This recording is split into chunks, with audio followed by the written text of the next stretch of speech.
But this is one of those videos where I'm going to do that. But I'm doing it, and it might entertain you and it might not. But I want my family to know this, because today I'm talking about the love of my life, my wife of now 58 years. I married her when I was 16 years old, and we're still married today. I consider myself one of the luckiest men that ever walked for that, because when I married her, I was clueless about most everything. But as far as women and what a man needed in a woman, and the important things of life in a relationship between a man and a woman, between a woman and a man, between two soulmates who choose to spend the rest of their life together. That stuff was all totally foreign to me. Hadn't given it much thought. And we've come a long way since then. So I want to share, I think I'll share my thoughts early on in that process, and then I want my family to know where I am now and kind of how I got there. The first thing I want to say, just a flat out statement, this is it. I love this woman beyond measure. I love my children and my grandchildren beyond measure. Nothing is more important to me than the well-being of my family. But the rest of this is going to be about Betty. And I'm going to tell you some other things that I think. This woman is an incredible human being. If I were to sit and write a standard for what I believed human beings should be, how they should be, she would get high marks in just about everything that I believe that's important for a person to be. Her character, she has an impeccable character. She's strong. She has strength, and by strength I don't mean necessarily physical strength. I mean emotional and spiritual strength.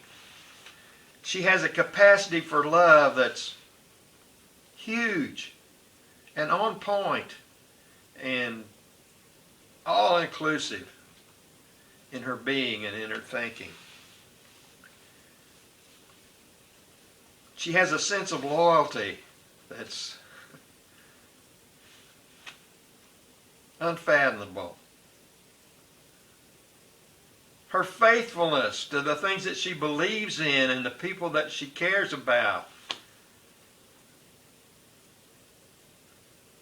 Again, exemplary.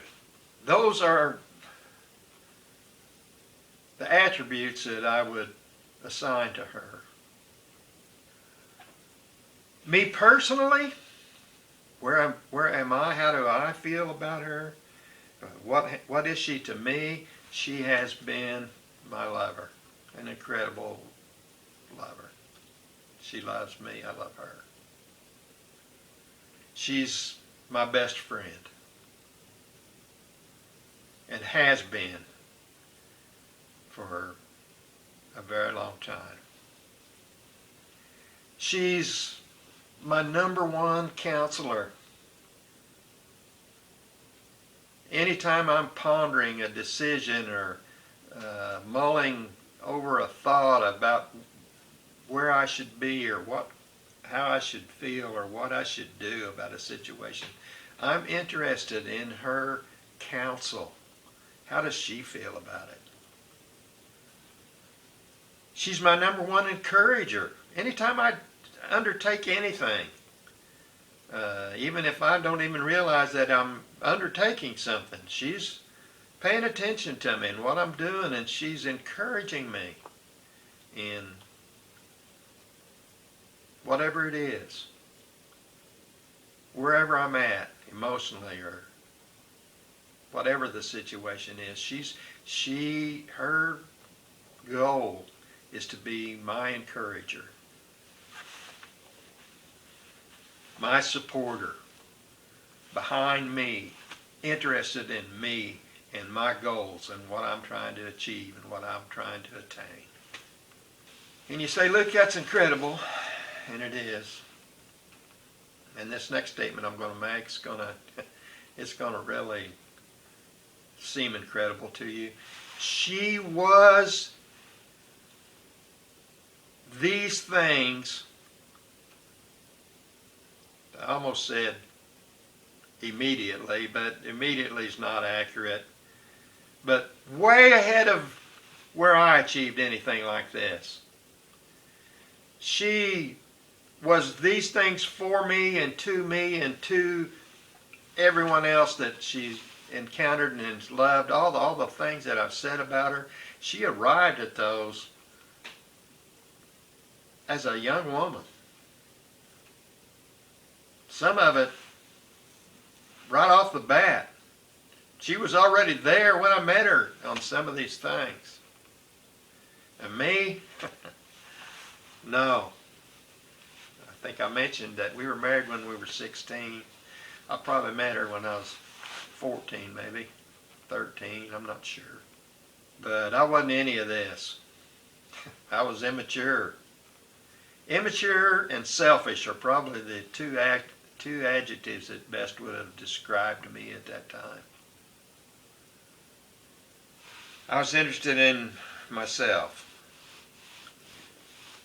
and didn't have any idea what some of these other things were about.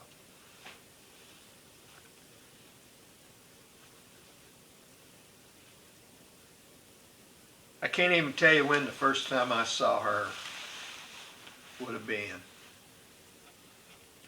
Because,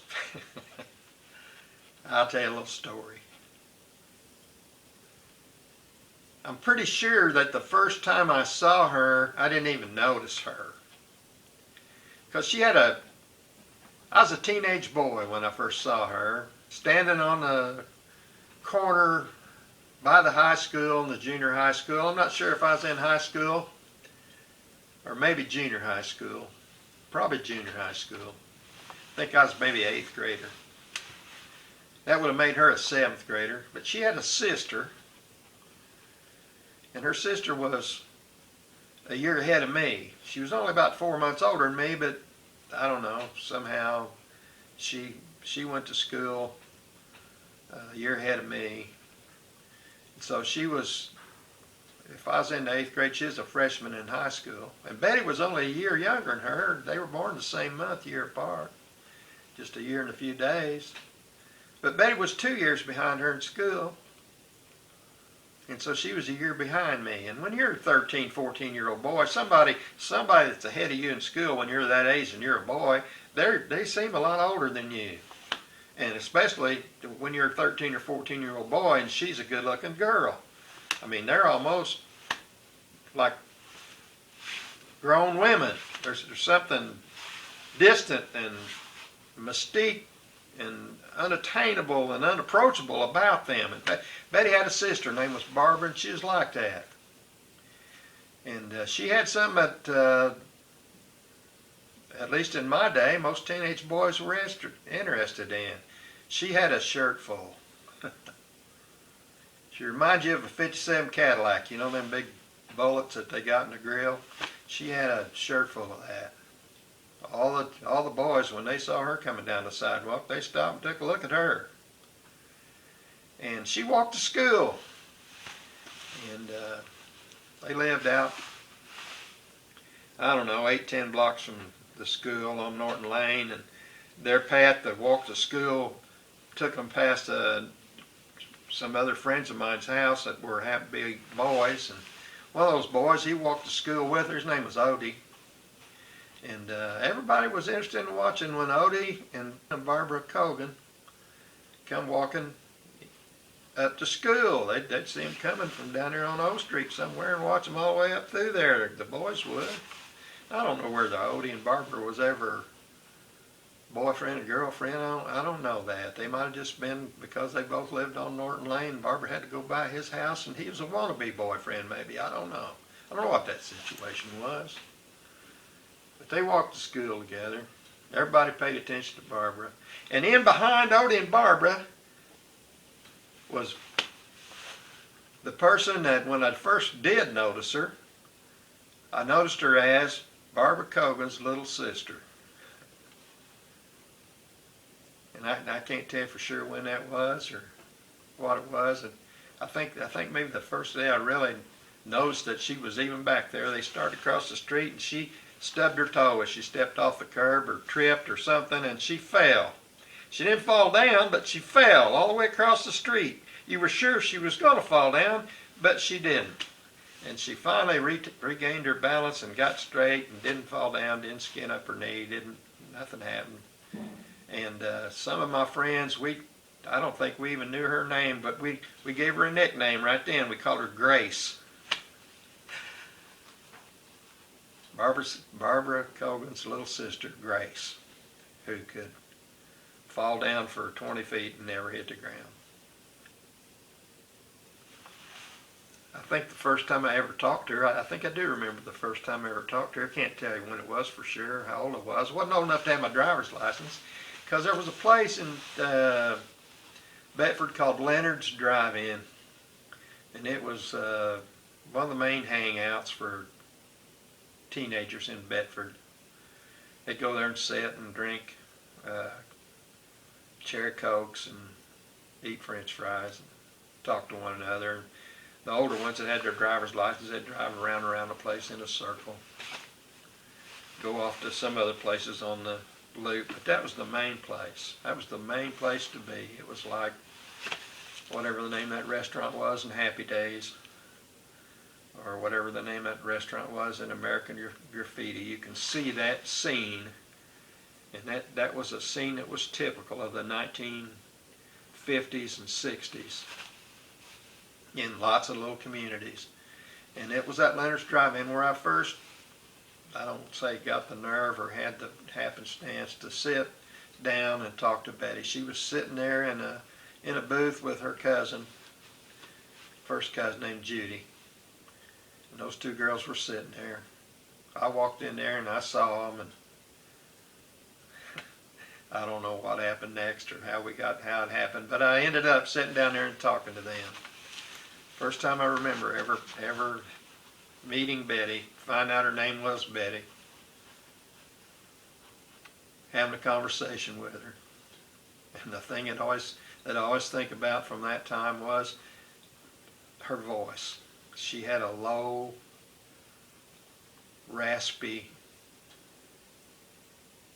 voice that I thought was, it kind of reminded you of Lauren Bacall in some of those movies when she was a young, stunning woman.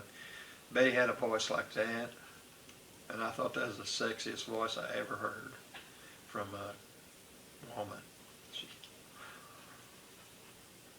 And that was the beginning of something. And so, from that beginning to today, we're at a place where I was a young boy, wasn't worth, what was that guy's name? Scruggs was his last name in Lonesome Dove. He was one of them evil brothers that ended up getting hung for being horse thieves.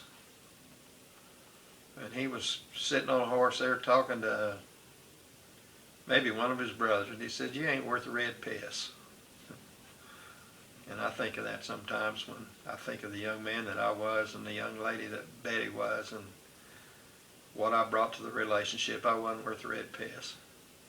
She had a lot of patience and deserves all the credit for the fact that we're married today. The early success in our marriage required her to make all the sacrifices to deal with all the selfish, immature abstracts that I brought to the relationship. But I'm thankful she did. I love her for it. I love her for the wife she's been, the mother, and the wife she is, and the mother and the grandmother, and just the magnificent human being that she is. And where my family's concerned, that probably goes without saying, but it need to be said. And so today I made a video and recorded it for everybody to hear. This is what I thought. Children of your mother. And this is what I thought. Future generations of those pictures that you're looking at in old albums of this lady who's been my soulmate now for all these years. And I'm so thankful that she was and is. Don't turn the video off yet. There's a quiz. I need to know if you've been paying attention. Went over to the Fort Valonia Days celebration a week or so ago. And while I was over there, took some pictures. And one of the pictures was of Betty. And I was standing behind her and someone asked her a question. And she pointed a finger to indicate me. So I'm going to use that as the basis for this quiz, and this isn't the question that she was asked that day, but I'm going to make up some questions for the quiz just to see how much you've been paying attention, how much you know about Betty. So this is a multiple choice question, and you do your best to answer the question, and then later on, if we see one another, you can talk to me about this quiz and what your answer to the question was, and we can talk about that. Give us something to do. When asked this question, Betty's answer would have been unequivocally this. A. Who farted? B. Where's the guy who loves you like no other? C. Where's your little stud pony? D. All the above. Or E. None of the above. That's the quiz. A. Who farted? B. Where's the guy that loves you like no other? C. Where's your little stud pony? D. All the above. E. None of the above. I'm a hard times guy.